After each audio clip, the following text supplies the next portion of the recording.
The Princess and the Warrior, a love that defied fate. They said their love was forbidden, but legends don't ask for permission. Before the temples reached the sky and before the rivers were given names, there was a kingdom hidden deep in the Valley of Mist. A kingdom built on gold, stone, and silence. She was called the Flower of the Valley. Her beauty wasn't just admired, it was worshipped. Every spring, people traveled for days to see her walk through the gardens, her hair braided with white flowers, her face calm like still water. She belonged to her people. She belonged to the crown. But she did not belong to herself. From her window, she watched the world she would never touch. Markets filled with laughter, dancers spinning beneath the sun, children running through muddy streets. She would press her fingers to the cold glass and imagine what it would be like to breathe as a woman, not as a symbol. Far from the palace, among the warriors who rose before the sun, there was a man.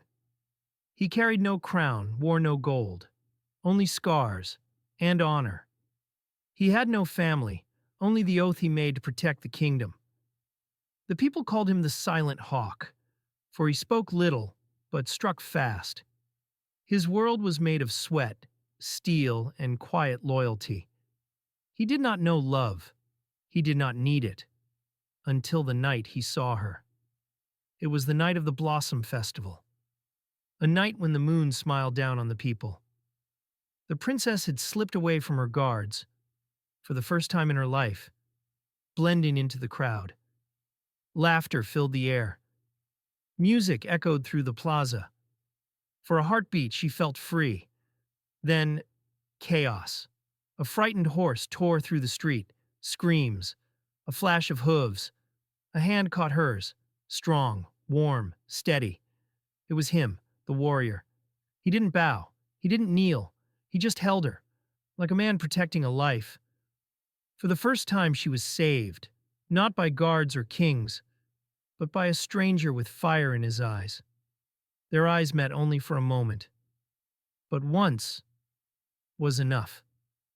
In the days that followed, they saw each other again. In passing shadows, in hidden corners. A look, a breath, a silent heartbeat between worlds. She began to walk slower in the gardens at dusk, hoping to catch the faint silhouette of a soldier near the walls. And he began to train near the palace. No words were exchanged, none were needed. Their eyes carried entire conversations the world would never allow. But love, even silent love, grows fast when it's not supposed to. Beyond the palace walls, the air grew colder. War was coming. Two kingdoms, old enemies, now forced into an uneasy alliance. To end the bloodshed, a deal was struck. The princess would be married to the enemy leader's son. Peace through sacrifice. A crown for a cage. The warrior stood at the edge of the council, listening as her life was sold like gold. He was chosen to be her escort. He was chosen to deliver her to a future where her eyes would never shine again. That night, under a pale silver moon, she found him by the river. I don't want to be a prize in someone else's war. And in that silence, something louder than vows was spoken. A promise. Not to the gods, not to a king, to each other. But love leaves traces, even when it's silent. Whispers began to spread through the palace like smoke. Guards watched her closer. He was reassigned away from the palace walls. Every step they took toward each other became a risk. One night, they almost got caught. A single torchlight, a guard's voice, a hand covering her mouth to keep her breath from giving them away. Fear could have ended it, but instead, it made their bond unbreakable.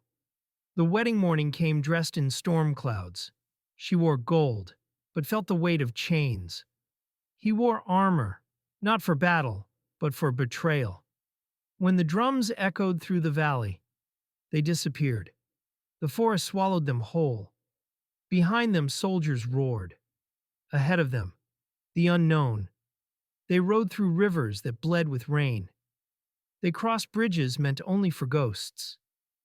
He held her hand as if letting go would break the world. But legends are never written without a fight. The king's soldiers found them on a narrow mountain road. 5 against 2. The storm raged like the gods themselves were watching. He stood between her and the swords. She refused to run. He fought like a man who had nothing left to lose. And for the first time in her life, the princess was not the flower of the valley.